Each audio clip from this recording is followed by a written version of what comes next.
Qué bueno es poder volver a las Escrituras y dar inicio al estudio que estamos realizando acerca de la fidelidad de Dios en los libros de la Biblia. El libro de Levítico es el tercer libro del Antiguo Testamento. El libro de Levítico lleva este nombre porque trata principalmente acerca del sacerdocio y porque este sacerdocio pertenece a la tribu de Leví. Es importante que tengamos presente que el libro de Levítico abarca un periodo de tiempo de 30 días. Cuando leemos Éxodo, capítulo 40, versículo 17, dice: Así que en el día primero del primer mes, en el segundo año, el tabernáculo fue erigido. Este texto está en el último capítulo del libro de Éxodo. Y cuando vemos el primer capítulo del libro de Números 1:1 dice: Habló Jehová a Moisés en el desierto de Sinaí, en el tabernáculo de reunión, en el día primero del mes segundo, en el segundo año de su salida de la tierra de Egipto. Entonces, cuando hablamos de Levítico, estamos hablando cuando ya el pueblo de Israel había salido de la tierra de Egipto y Dios los había llevado al Sinaí, y en el monte Sinaí Dios les invita a que ellos tengan una relación de pacto. Sin embargo, el pueblo de Israel, como es bien conocido, ellos se rebelaron y rompieron la relación de pacto que tenían con Dios, y es por eso que Dios, a través de este libro, les establece una serie de normas y principios por medio del cual ellos deberían conocer la fidelidad de Dios desde la perspectiva de su santidad. Es por eso que Dios permite que a través de estos 30 días Moisés pudiera tener una serie de principios y normas para que el pueblo de Israel pueda entender lo que es la santidad de Dios, de modo que entiendan que ellos deberían ser fieles a la santidad de Dios. Para esto ya el tabernáculo había sido terminado. De modo que Moisés aún no podía entrar al tabernáculo. Por eso el libro de Levítico comienza diciendo: Llamó Jehová a Moisés y habló con él desde el tabernáculo de reunión. Es decir, aún Moisés no podía entrar al tabernáculo porque él era un hombre pecador. La mayoría de israelitas conocían la manifestación de la presencia de Dios en el desierto, cuando la columna de nube en el día les cubría del sol y la columna de fuego en la noche les cubría del frío. Y más aún cuando Moisés sube al Sinaí y Dios le revela su pacto. Conocían algo de la presencia de Dios y Dios le da instrucciones a Moisés para que haga el tabernáculo de reunión, y es ahí donde él se iba a manifestar, es ahí donde Dios iba a mostrar la forma en que él quería que vivan los sacerdotes, el pueblo y aún los jefes de cada tribu de Israel. Y es importante notar que en el libro de Levítico Dios se muestra como santo. Y este concepto es fundamental para entender el libro de Levítico. Santo significa único, apartado. Dios está apartado por su rol único como creador y autor de la vida. Es decir, Dios se revela como un Dios santo.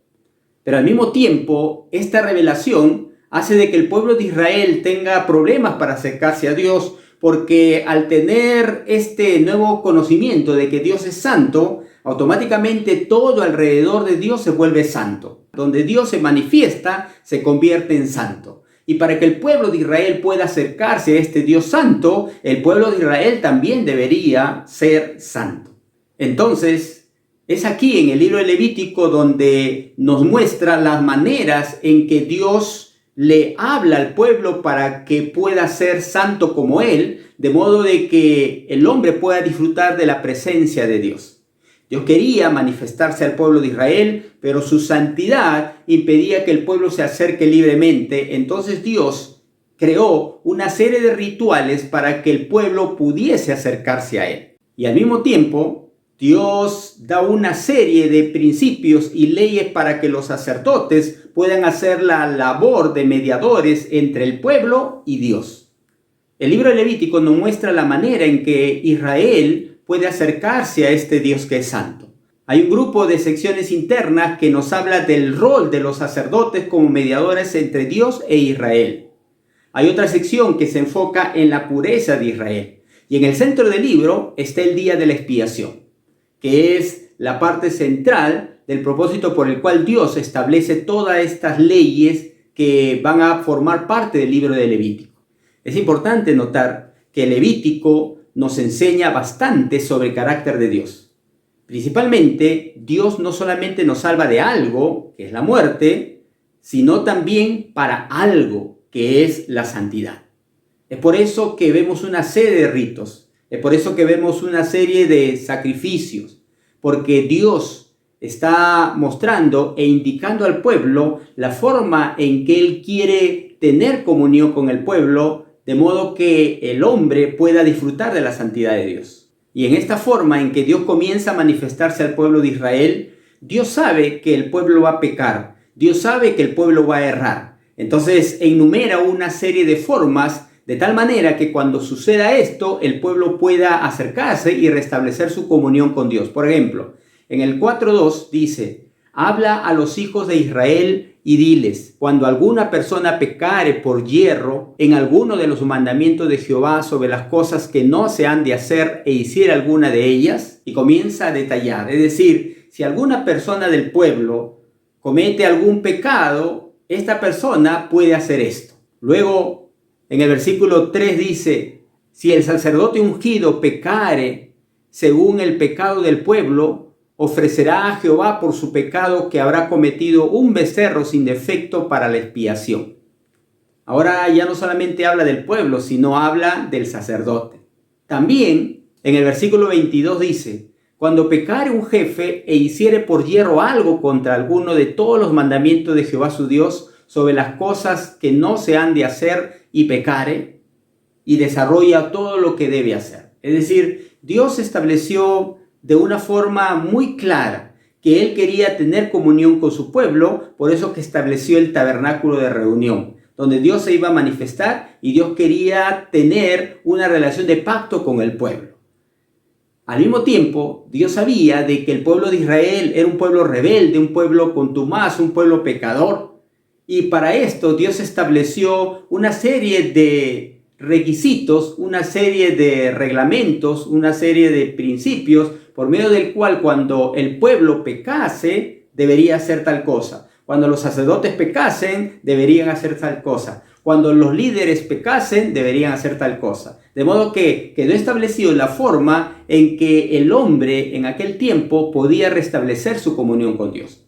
Por eso es que el Levítico es importante, porque nos muestra la forma y el interés de Dios de tener una relación con su pueblo. Un Dios santo queriendo tener una relación con un pueblo pecador. Por eso es que Dios, en medio de este gran libro de Levítico, coloca el día de la expiación, que hace relación en algún momento en el futuro a la obra de Cristo en la cruz del Calvario. Y al describir Dios la forma en que el pueblo, los sacerdotes y los jefes podían restablecer su comunión con Dios cuando ellos pecasen, Dios deja algo muy en claro. En el versículo 23 dice: luego que reconociere su pecado que cometió, presentará por su ofrenda un macho cabrío sin defecto. Es decir, Dios establece bien claro que debe haber un arrepentimiento genuino. En otras palabras, si el pueblo, el sacerdote o el líder no reconoce su pecado, no hay perdón.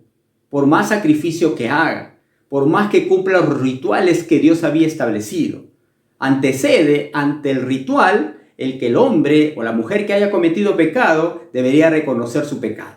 De modo que en toda esta gran cantidad de leyes, de reglas que Dios le dice a Moisés que enseña al sacerdocio y enseña al pueblo, de pronto todo esto culmina cuando Aarón y Moisés ofrecen un sacrificio por ellos para que ellos puedan entrar al tabernáculo de reunión y comenzar a tener comunión con Dios, y de esa manera poder también permitir que el pueblo pueda acercarse a Dios.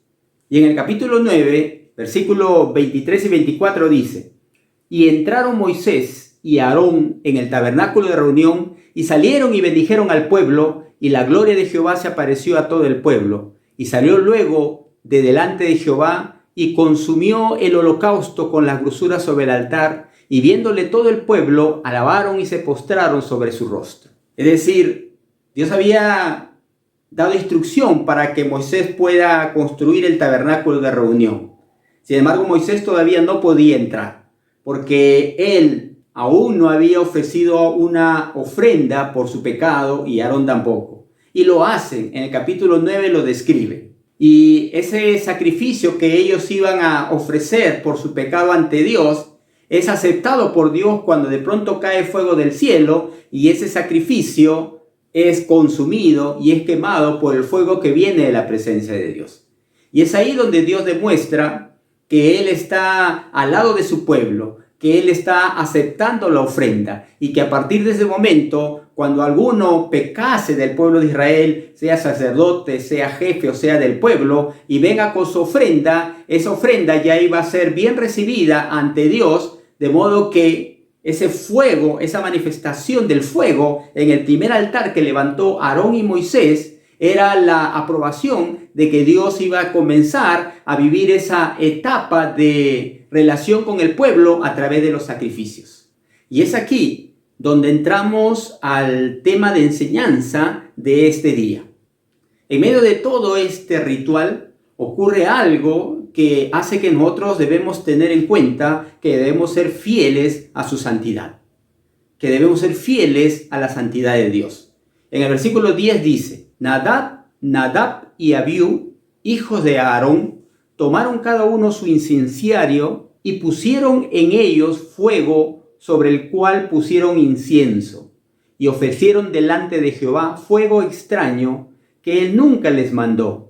Y salió fuego delante de Jehová y los quemó y murieron delante de Jehová. Esto ocurrió luego de que habían terminado toda esa gran ceremonia de ofrenda a Dios y el fuego de Dios había caído del cielo.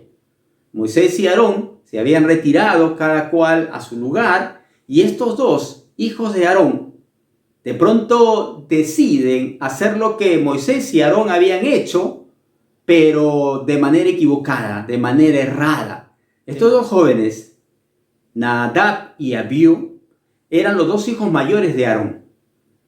Aarón era el hermano mayor de Moisés. Y estos dos iban a ser los herederos del sacerdocio cuando su papá muriese. Por tanto, Nadab y Abiú habían sido también consagrados como sacerdotes al lado de su padre cuando llegaron a la edad que la ley estipulaba. Sin embargo, nosotros nos hacemos una pregunta: ¿cómo podemos entender la impactante muerte de ellos en medio de todo este ritual de sacrificios que Dios comenzaba a enseñar para que el pueblo pueda tener una relación con Él? Y creo yo que es necesario que nosotros entendamos que nosotros debemos que ser fieles a la santidad de Dios en todo. Al leer este texto, nosotros podemos notar que la forma en que fueron castigados ellos por haber hecho esta ofrenda equivocada fue que cayó fuego del cielo sobre ellos, de modo que no había duda alguna que el juicio que ellos estaban recibiendo venía de parte de Dios. Ahora, este pasaje no nos da mucho detalle en cuanto a ese fuego extraño que ellos ofrecieron, pero sin duda fue algo que Dios no aceptó. Sus buenas intenciones no fueron del agrado de Dios. La manera en que ellos procedieron no fue del agrado de Dios. Entonces surge ahí la interrogante.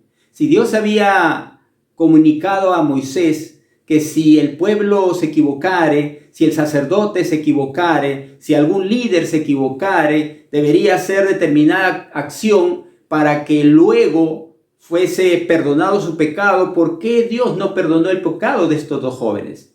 ¿Por qué Dios envió juicio inmediatamente y no les dio la oportunidad de arrepentimiento a estos dos jóvenes? Es posible que haya sido por la actitud irreverente, rebelde y temeraria que ellos tuvieron ante Dios. Ellos se atrevieron a ofrecer delante del Señor no aquello que Él había mandado, sino lo que a ellos se les antojó hacer. Y al parecer ellos estaban a punto de ingresar al lugar santísimo y es en la puerta del lugar donde cae fuego del cielo y los consume. Porque Dios no iba a permitir que ellos consuman su pecado y de pronto contaminen el lugar santo que recién había sido consagrado a Él. Y surgen muchas interrogantes, ¿por qué que sucede esto? Pero cuando leemos versículos más adelante, en Levítico capítulo 10, versículos 9 al 11 dice: ustedes no beberán vino ni licor, ni tú ni tus hijos contigo, cuando entren en la tienda de reunión, para que no mueran. Es un estatuto perpetuo por todas sus generaciones, y para que hagan distinción entre lo santo y lo profano, entre lo inmundo y lo limpio, y para que enseñen a los israelitas todos los estatutos que el Señor ha dicho por medio de Moisés. Cuando leemos este pasaje que fue posterior al juicio que Dios hizo a estos dos jóvenes, nos damos cuenta que Dios le advierte a Moisés de que no deberían beber licor en el momento en que ellos estén ofreciendo el servicio a Dios. Entonces podemos deducir que estos dos jóvenes se habían embriagado y producto de esta embriaguez, ellos habían hecho este acto que para Dios era algo que ofendía su santidad. A mayor responsabilidad es mayor la demanda. Estos dos jóvenes habían oído la voz de Dios en el monte Sinaí con Moisés y Aarón. Ellos fueron presentados de una manera solemne al servicio de dedicación y ellos habían sido rociados con la sangre del sacrificio y estaban con las vestiduras sacerdotales. Y todo este acontecimiento debería haberles hecho a ellos comprender que la labor que ellos realizaban no era una labor que se tenía que tomar así por así, sino que deberían guardar el respeto adecuado por la función que ellos estaban desempeñando y que en el futuro iban a desempeñar. No se dieron cuenta de que estaban en el lugar más sagrado de la tierra, el lugar donde Dios había preparado para manifestar su presencia. Y a lo mejor la fidelidad de ellos consistía en tener la ropa adecuada del sacerdocio. Ellos eran fieles en cuanto a la vestimenta. De repente ellos eran fieles en cuanto a algunas costumbres que empezaban a ejercer, pero no consideraron que cuando uno se acerca a Dios, se acerca a un Dios santo que es 3 veces santo y que Él no tomará por inocente al culpable, dice la palabra de Dios. Entonces, si podemos resumir este asunto que sucedió ahí en Levítico, podemos darnos cuenta que el problema de ellos fue la desobediencia.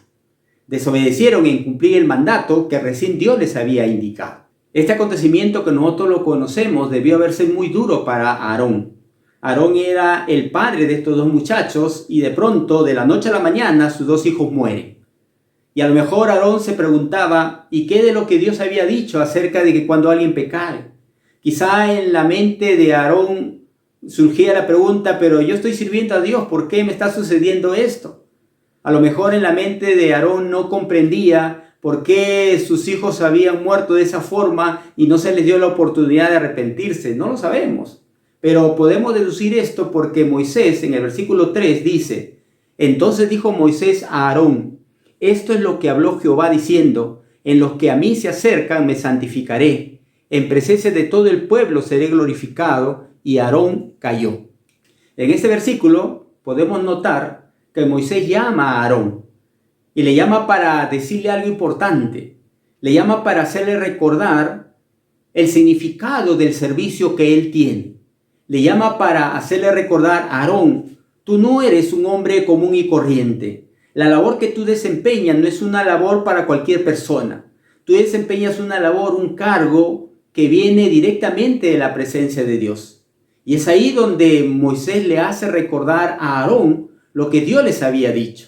Y esta verdad se encuentra en el libro de Éxodo capítulo 30, versículo 8. Dice: y cuando Aarón encienda las lámparas al anochecer, quemará el incienso, rito perpetuo delante de Jehová por vuestras generaciones. No ofreceréis sobre él incienso extraño, ni holocausto, ni ofrenda, ni tampoco derramaréis sobre él libación. Y sobre sus cuernos hará Aarón expiación una vez en el año con la sangre del sacrificio por el pecado para expiación. Una vez en el año hará expiación sobre él por vuestras generaciones, será muy santo a Jehová. Moisés le recuerda a Aarón que Dios había establecido que ante su altar no iba a permitir que fuego extraño se presente. Dios le recuerda a Aarón que una vez al año se iba a permitir entrar en el lugar santísimo. De modo que comienza a hablarle a su hermano y a decir: este juicio ha venido porque tus hijos desobedecieron. Aarón, estamos frente a un Dios santo. Estamos frente a un Dios que debemos ser fieles a su santidad. Y quizá el dolor que tú sientes por haber perdido a tus hijos no es comparable con el sacrilegio que estos iban a hacer al intentar entrar al lugar santísimo. Y Dios se los impidió para que no haya quizás más mortandad. Y es interesante que el versículo termina diciendo, y Aarón cayó. Es decir, como que se dio cuenta, como que entendió, como que comprendió que aquellos que hacen algo para Dios, aquellos que están sirviendo a Dios, tienen que entender que tienen que ser fieles a su santidad. Que Dios y su servicio no es para personas que no lo toman con seriedad, no lo toman con conciencia. De modo que la enseñanza que nos da el libro de Levítico a través de tantas reglas, tantas leyes, tantos sacrificios, es que Dios es un Dios santo y 3 veces santo. Y que si en ese tiempo mostró su indignación quitándole la vida a estos jóvenes, definitivamente ahora no lo va a hacer. No te va a quitar la vida, no te va a matar, no va a caer un rayo del cielo para fulminarte, pero ese Dios santo sigue siendo santo. Y ese Dios celoso de sus cosas sigue siendo Dios celoso. De modo que tú y yo, mi hermano, tú que estás haciendo algo para el Señor, o tú que estás viviendo tu vida, recuerda pues que Dios es santo y que nosotros debemos ser fieles a su santidad. A lo mejor Moisés podría haber dicho, Aarón, ahora sé que son tus hijos, y sé que te importan tus hijos, y sé que amas a tus hijos, pero hay algo en juego aquí que es mayor, y es el mismísimo honor de Dios. De repente Moisés se acercó a Aarón y le dijo, mira, tus hijos se comportaron de una manera impía en el lugar santísimo y Dios no tolera eso. Por eso, mi hermano, mi hermana, tú que estás empezando tu vida cristiana, tú que estás empezando a conocer a Dios y estás empezando a alegrarte y a alabar a Dios, lo primero que tienes que saber es que Dios es fiel. Pero al mismo tiempo, ese Dios fiel demanda fidelidad de tu parte y de mi parte a su santidad. Con Dios no se puede jugar. Con Dios tú no puedes decir yo vivo a mi manera, yo hago las cosas como a mí me da la gana. Porque este juicio a estos dos jóvenes nos muestra la manera en que Dios no tolera el pecado en la vida de las personas. Y podríamos decir que más importante que el derecho de Aarón de afligirse era el aspecto de la santidad de Dios. Y por eso es que Moisés llama a 2 sobrinos de él para que entren y saquen a esas 2 personas que habían muerto en el tabernáculo de reunión. Aarón no podía ir y sacar a sus hijos porque uno de los reglamentos era de que el sacerdote no podía tocar muerto, porque como Dios era un Dios de vida, el muerto que representaba la culminación de la existencia no podía tener algún tipo de comunión con el sacerdocio. Aarón tiene que entender de que la santidad de Dios está por encima del cariño o el amor que él tenía para con sus hijos. Ahora, muchos piensan que pueden llegar a Dios a través de sus caminos, es decir, pueden hacer lo que quieran en su presencia. No se imaginan que el mismo Dios del Antiguo Testamento es el mismo Dios del Nuevo Testamento. No se equivoquen, podemos venir a Dios tal como somos, pero no podemos llegar a Él a nuestra propia manera. Hay gente que dice, yo me acerco a Dios a mi manera. A mí nadie me va a decir la manera en que yo debo hacer. Así me han enseñado. Mi papá creyó esto, yo creí esto y mis hijos creerán esto. Sin embargo, a través de esta historia nos muestra de que no es a la manera que tú te imaginas que debes acercarte a Dios, sino a la manera en que la Biblia dice que tú debes acercarte a Dios. Y la Biblia dice que Dios es santo, 3 veces santo. Ahora, estos hijos de Aarón se equivocaron en primer lugar porque ellos no eran las personas adecuadas para hacer este acto ritual. Eran las personas equivocadas. Dios había establecido muy bien que era el sumo sacerdote Aarón el que iba a ofrecer este tipo de rituales. En otras palabras, eran las personas equivocadas. También podemos ver que ellos llevaron ese fuego extraño con un recipiente equivocado, con un instrumento equivocado. Dios había establecido un utensilio especial, un quemador especial, que había sido ungido, había sido preparado, había sido separado para poder llevar el fuego a ese lugar. Sin embargo, ellos no solamente eran las personas equivocadas, sino también utilizaron un instrumento equivocado. Y es ahí donde nosotros tenemos que entender, mi hermano, que no es tu talento lo que te permite a ti hacer cosas para Dios, sino es la bendición de Dios que da a tu talento, que te permite a ti desarrollar ese talento que tienes. Otra cosa que notamos acá es que no era el tiempo en que se debía hacer ese acto que ellos hicieron, porque Dios había establecido que una vez al año se debería hacer eso. Sin embargo, estos muchachos no escucharon, no atendieron, o lo escucharon y no les importó lo que Dios había establecido, y ellos decidieron cuándo entrar a ese lugar, a hacer ese acto que de pronto terminó en la muerte de ellos. Al mismo tiempo, había toda una serie de ritos para que puedan ofrecer ese incienso en la presencia de Dios, y ellos se acercaron de la forma equivocada. Y cuando empezamos a ver esto, podemos darnos cuenta de la serie de errores que cometieron ellos. Definitivamente estaban en el lugar equivocados, porque eso no era el lugar para ellos, solamente los sacerdotes deberían estar en ese lugar. Y otro detalle es que el fuego que ellos llevaron ahí era un fuego equivocado, porque el fuego debería venir del altar de los holocaustos, porque ahí había sido encendido por la misma presencia de Dios. Sin embargo, ellos llevaron un fuego equivocado. Entonces, cuando uno lee el libro de Levítico, querido hermano, querida hermana, y uno se da cuenta que dentro de toda esta serie de sacrificios, toda esta serie de instrucciones para el pueblo, para los jefes, para los sacerdotes, de pronto se encuentra con un acontecimiento así. Uno tiene que abrir la Biblia y comenzar a mirar que así como Dios es santo, Dios es misericordioso, Dios es bueno, también Dios es justo. Y Dios hace justicia.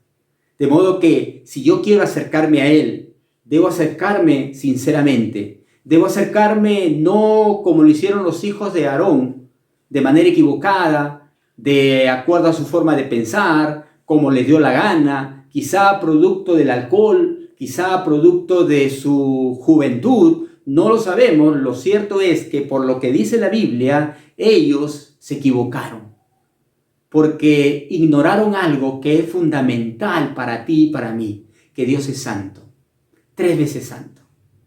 Y cuando tú te das cuenta que Dios es santo, de pronto entra en tu mente y en tu corazón un temor para hacer las cosas de Dios de otra forma, de otra manera.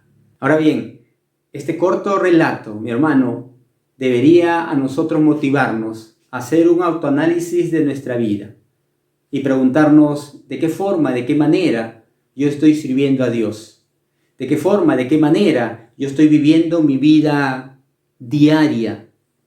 De repente tú dices, pero yo no estoy sirviendo, yo no estoy haciendo nada en las cosas de la iglesia, pero tú eres un hijo de Dios. Y la Biblia dice que somos real sacerdocio, nación santa, pueblo adquirido por Dios.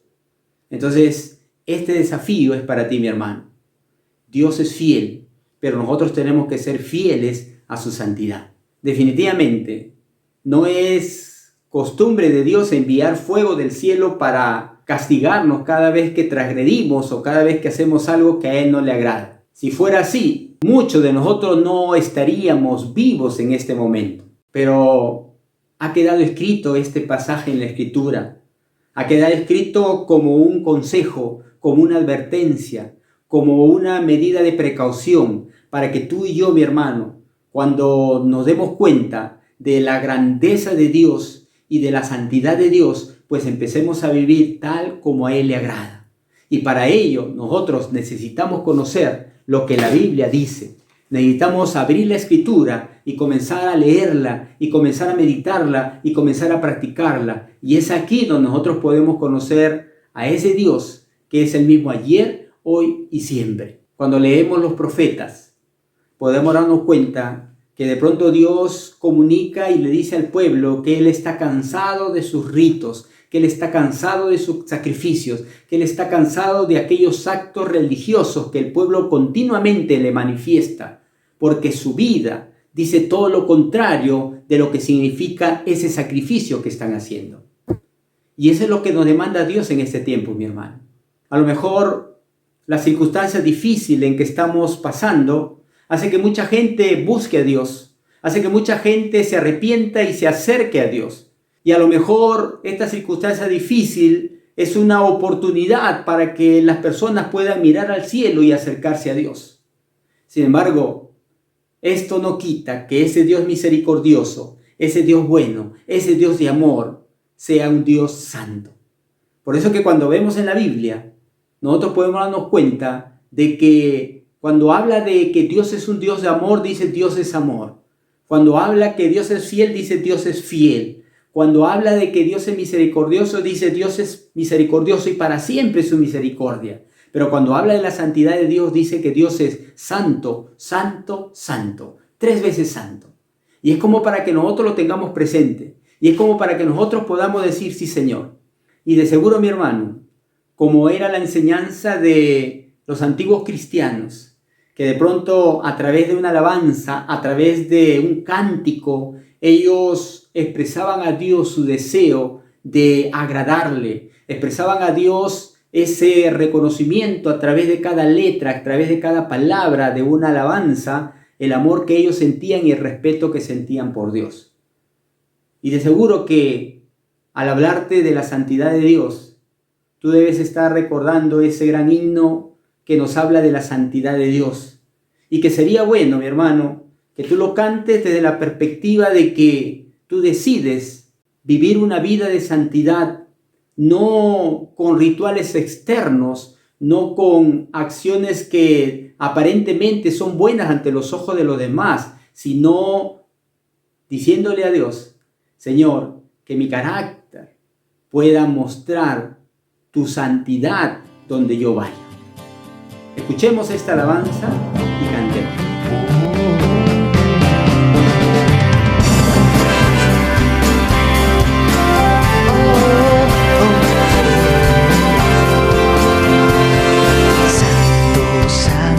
Santo, Señor omnipotente, siempre el labio mío flores te dará. Santo, santo, santo, te adoro reverente, Dios en 3 personas, bendita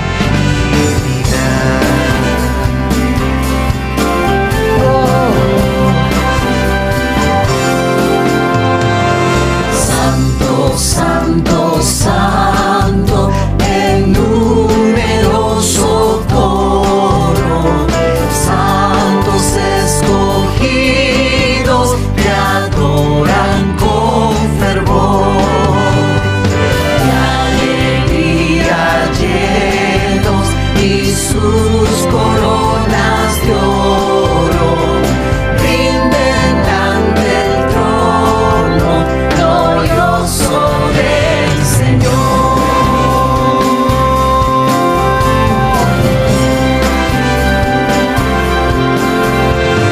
Santo, santo, santo, la inmensa muchedumbre de ángeles que cumple tu santa voluntad. Ante ti se postra, bañada con tu lumbre, ante ti que has sido, que eres y serás.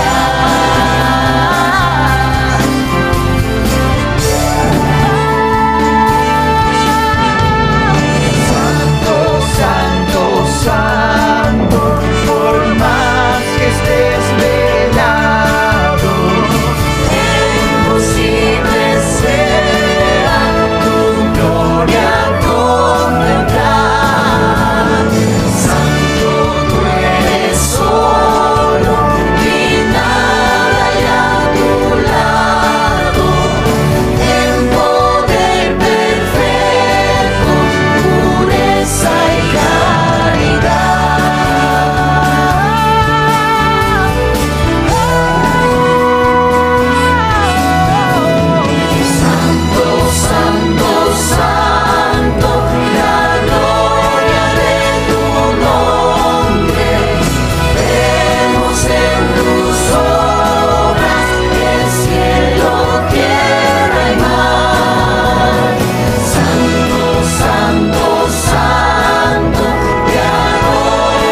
Qué bueno es recordar, qué bueno es cantar, y a lo mejor algunos de ustedes por primera vez escuchan una alabanza así, pero cada vez que tú cantes una alabanza a Dios, esa alabanza va a profundizar la verdad por la cual tú estás cantando.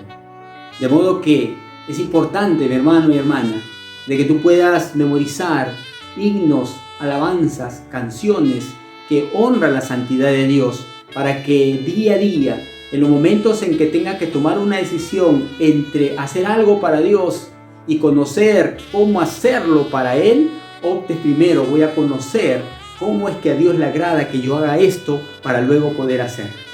Entonces, mi hermano, no juegues con el Señor. Si vas a asumir tu responsabilidad de creyente, pues asúmela tal cual como cuando Él te habló cuando tú te entregaste a Él. Y que la letra de esta alabanza pueda fortalecer tu fe y pueda darte convicción de que tú has creído en un Cristo vivo, tú has creído en un Dios que es fiel, y que a partir de ahora tú le dices al Señor, así como tú eres fiel a mí, Señor, yo voy a ser fiel a tu santidad. Voy a abandonar, voy a dejar todo aquello que a ti no te agrada. Yo voy a renunciar a todo aquello que ofende tu santidad y que se llama pecado. Y sería bueno, mi hermano, aprovechar un tiempo para orar y decirle al Señor, Señor, aquí estoy. Tú me conoces. Ante lo demás puedo aparentar que soy un servidor, una servidora, que soy un hombre de Dios, una mujer de Dios. Pero tú, Señor, tus ojos son como llamas de fuego. Tus ojos penetran hasta lo profundo del corazón de la persona. Así que examíname, oh Dios, y ve si en mí hay camino de perversidad y guíame al camino eterno. ¿Y qué te parece, mi hermano, mi hermana, si en este momento renovamos nuestro compromiso con el Señor y le decimos, Señor, yo me comprometo a leer el libro de Levítico para conocer más de tu santidad? Y te desafío, mi hermano, nuevamente como la semana pasada, a que leas el libro de Levítico y empieces a leer el libro de Números, para que veamos algo más de la fidelidad de Dios. Y de esa manera se impregne en ti y en mí ese amor a la santidad de Dios. Oramos. Padre, en el nombre de Jesús, venimos ante ti reconociendo nuestras flaquezas, reconociendo nuestras debilidades, reconociendo, Señor, que tu santidad es tan grande que muchas veces nos hace ver nuestra insignificancia, nos hace ver cuán pecadores somos, pero apelamos, Señor, a la obra de Cristo en la cruz del Calvario, para que nuevamente esa sangre, bendito Dios, pueda quitar, pueda limpiar, pueda eliminar todo pecado de nuestra vida, de modo que, Señor, nuestra comunión con Dios se vuelva a restituir y volvamos, Señor, a alabarte en espíritu y en verdad. Te damos las gracias por este nuevo día que nos has dado. En el nombre de Jesús. Amén y amén. Amén, mi hermano. Muy bien. Te animo entonces, mi hermano, que crezcas en santidad, conectándote en las redes que estamos presentando diferentes principios de la palabra de Dios. Te animo también a que los días miércoles puedas, mi hermano, entrar al culto de oración a través del Zoom de la iglesia. Qué bueno es, mi hermano, ver que ahí te estás conectando. Qué bueno, mi hermana, es saber de que ahí estás luchando y estás orando, estás clamando. Y en tu red estás también congregando de forma virtual. Y quiero también aprovechar esta ocasión, mi hermano, y dirigirme a las parejas de nuestra iglesia, que el jueves 28 de enero a las 8:30 de la noche comenzamos nuevamente nuestras clases bíblicas. El tema de este jueves va a ser acerca de las metas. Vamos a conversar sobre nuestras metas del año 2021. Vamos a tener un estudio acerca de cómo hacer una meta como esposo, como esposa, de modo que podamos nosotros, mi hermano, construir sobre una base sólida. Y animo al mismo tiempo a ti, querida hermana, que hables con tu pareja, tú, varón, que hables con tu pareja, para que puedas conectarte con nosotros y puedas entrar a esta nueva serie de estudios que vamos a tener para parejas y matrimonios. Es bueno, dice la palabra, si Jehová no edifica la casa, en vano trabajan los que la edifican. Así es que ora, mi hermana, ora, mi hermano, y que este jueves 28 vuelva a ser un tiempo de bendición para las parejas. Así que te esperamos, mi hermano. Y gracias al Señor por esta oportunidad que nos da. Sigamos orando, hermano. Sigamos orando para que el Señor nos proteja, nos cuide. Y esta nueva etapa de la pandemia, sigamos bajo la poderosa mano de Dios. Y mi hermano, aquellos que han caído enfermos, oremos para que el Señor los sane. Aquellos familiares que han perdido algún ser querido, el Señor los pueda consolar. Así que mi hermano, la iglesia está presente aún en medio de toda circunstancia difícil. Y tú y yo, mi hermano, por la gracia de Dios, seguimos adelante. Así es que vamos adelante confiados en que el Dios de Abraham, Isaac y de Jacob está delante de nosotros como poderoso gigante. ¿Lo crees, mi hermano? Amén. Que Dios te bendiga y hasta la próxima reunión. Bendiciones.